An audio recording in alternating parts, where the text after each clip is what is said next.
तालुका हैदराबाद बैराड़ी जी assistant commissioner कंदील फातिमा मेमण टनोजाम के दौरे दौरान सिंध टीवी न्यूज़ से ॻाल्हाईंदे अटे की खोट हुजण ऐं मुक़ररु कयल सरकारी अघ खां वधीक अघ ते अटो विकिरो थियण जो एतिराफ़ कंदे चयो आहे त कणक जी सप्लाई घटि हुजण सबबि गुज़िरियल कुझु ॾींहंनि खां अटे जी खोट जो मसइलो रहियो, जंहिं करे अवाम खे सरकारी अघ ते अटो न मिली सघियो। अटे महांगे जो थोड़ा मसलो थी वियो हो, छो जे करे उहो पूरो ई पोयां खां सप्लाई जेका हुई उहा थोड़ा मसला थियनि पिया।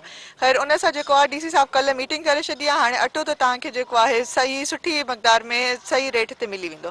बाक़ी बचो बाक़ी शयुनि जी जेका प्राइस रेट्स आहिनि उहो इनशाला असां ज़रूर हीअं वरी बि प्राइस चेकिंग जी रेट्स वग़ैरह कंदासीं। टनोजाम के इलाइक़े सखीबा अपटाउन ओड कॉलोनी भडो कॉलोनी समेत ॿियनि मुख़्तलिफ़ इलाइक़नि लाइ इस्तेमालु थींदड़ मुखिया रोड ते गुज़िरियल 8 सालनि खां निकासी जो पाणी बीठल हुजण ऐं निकासी जो निज़ाम नाकारा हुजण जी अवामी शिकायतुनि जो नोटिस वरितो। सालनि खां मसइलो हुओ ऐं अलाह जो शुक्र आहे त मुंहिंजे अचण खां फौरन पोइ शुक्र अलहमदिल्ला हिन ते मूंखे मां इहो ॾिसी वरितो हो, ऑब्ज़र्व करे वरितो हो। हाणे उमेद इहा ई आहे त जेको 6-8 सालनि खां जेको इहो पाणी बीठल हो, जेको मसइलो हले पियो, इहो इनशाला हाणे न बीहंदो ऐं माण्हुनि खे जेको मसइला थियनि पिया पाणी बीहण जे करे हुननि जे अचण वञण में हुननि खे मसइला पिया थियनि, हाणे इनशाला हो न थींदा। हैदराबाद मीरपुर ख़ासि रोड ते क़ाइम म्यूनिसिपल कमेटी टनोजाम जे चइनि दुकाननि तां ख़ानगी माण्हुनि जो कब्ज़ो ख़तमु कराए दुकान सरकारी तहवील में वठी औरतुनि लाइ दस्तकारी जो सिख्या सेंटर खोलण जो पिणु ऐलान कयो आहे।